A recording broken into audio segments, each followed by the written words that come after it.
how to change delivery method on Western Union. So here's a step-by-step guide.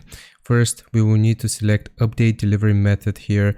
We need to select this menu on the Western Union website and enter our tracking number. So if I click on this link here, it's going to refer me to money transfer, and we will need to input our MTCN or tracking number here. So it's going to look a little something like this, and we will just click on continue. Now, if this is a valid MTCN, it's going to detect the transfer, and then we will need to fill in our information and bank account details.